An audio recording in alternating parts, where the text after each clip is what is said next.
Welcome to Mid-South Wrestling Television Network. I'm your host, Boyd Pierce. A lot of exciting action coming up. We'll be telling you about things that have happened, things to look forward to. And Bill Watts is at the ring for an interview. Let's go to Bill right now.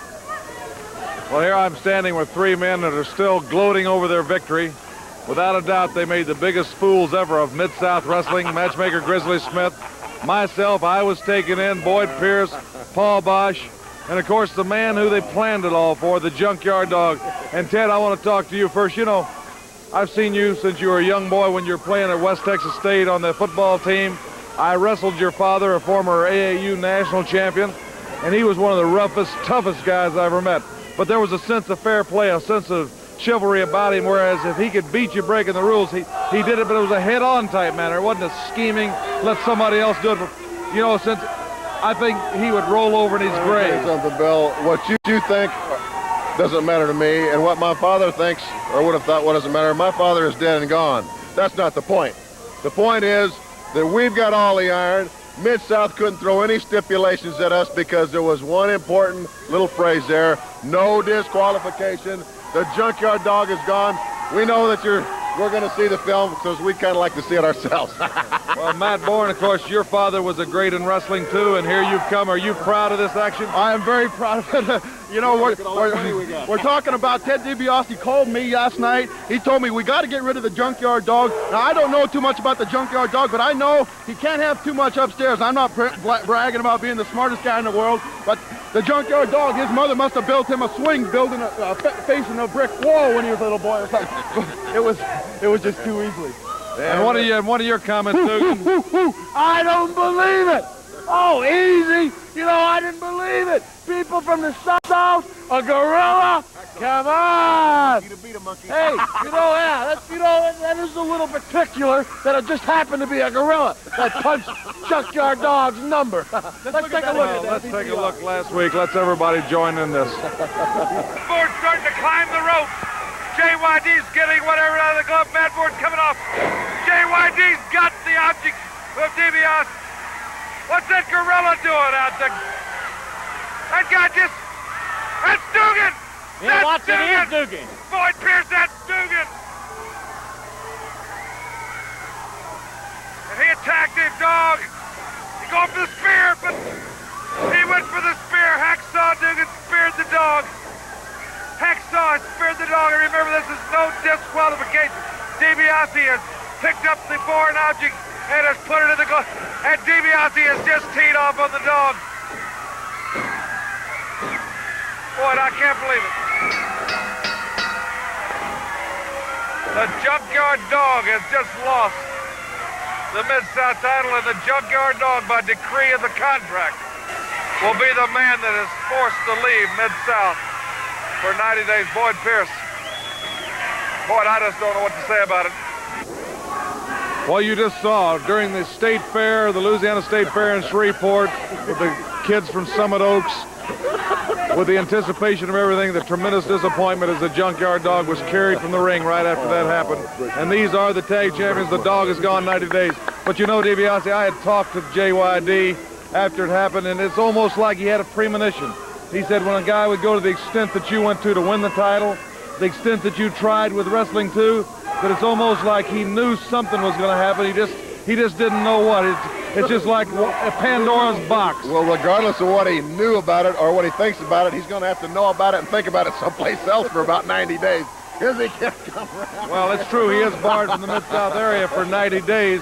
But I want you to know, Junkyard Dog has come back against a lot of adversity, and he's never asked anybody to do his fighting for him. He's always handled it himself. And DiBiase, I'm sure you three guys are high on his wanted list right now. Well, we got 90 days to think about it. Well, there you Little go. Yankee ingenuity. I'm going to move to Louisiana. I'm making my home in Atlanta, but I think I'm going to pick up. I'm going to move. We got all the hardware. Come on, guys. We got to go. We'll be back. This event is for one fall with a 10-minute time limit. In the red corner at 240 pounds from Charlotte, North Carolina, Bob Stabler. What is this? Get out of here. Get out of here. Get right back to that bump. I'm the Louisiana heavyweight champion. There's nothing that happens in this state that I don't have a part of. So right now, I know this guy's got a real nice, pretty, posing body, but that don't make no difference. I played some pro ball. I know what it takes to be a real athlete. Matter of fact, I'll show you. I'll show you what it takes to be a real athlete, Jack. I'm gonna do 20 perfect push-ups. 20 head up, back straight, arms pumping. I want to see if Mr. Pretty Body can do the same perfect push-ups. All right.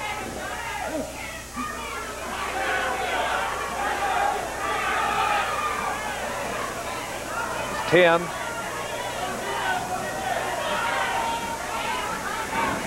20. Well, that's 20. Go over if you can, pretty man.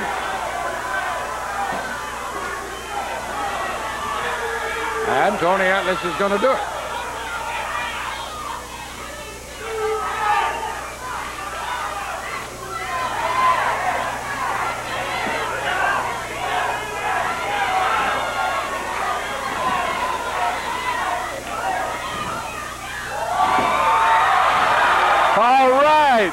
All right, after that, Boyd Pierce, he's doing it with one hand. Now he's shifted it. Tony Atlas has answered Mr. Hacksaw Duggan. I love it. He'll face it. Look at him, man, go. He's playing with him. He's playing with him.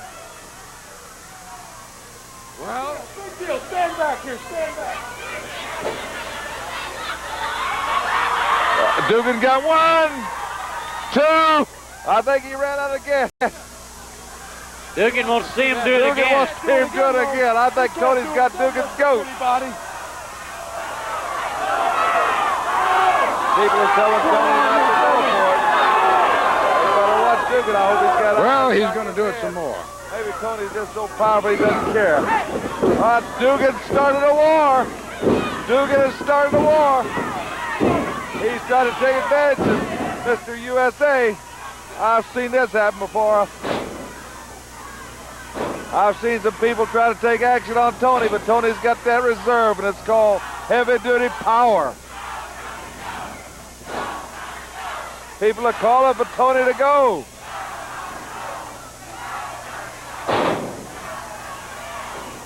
Duggan setting for that big. He set for the spear, and he hit Tony, but Duggan went down, and Atlas is standing there. Bob Stabler climbing in the ring. Tony Atlas may have been a little bit stunned, but look at him. Look at him, and Duggan. And Atlas has got Duggan opened up like a melon. Duggan is crimson. As Gordon Tully says, he has his whole face over, and Tony Atlas firing away, and there's Bob Stabler. And now here comes Marty Lundy. And Tony Atlas is cooking. And Duggan's telling him to get out of the ring and stay out of his battle. Hacksaw Duggan wants Atlas all by himself. Duggan is bleeding, but he wants Tony Atlas. But Atlas is stinging him. He's firing away. Look at this crowd now. Tony Atlas shows that quickness to go that streak. And he's hammering Hacksaw. And he's trucking out there. Tony Atlas is walking tall. And Hacksaw Duggan, I think, has had enough. He's had enough. And Mr. USA, Tony Atlas, clears the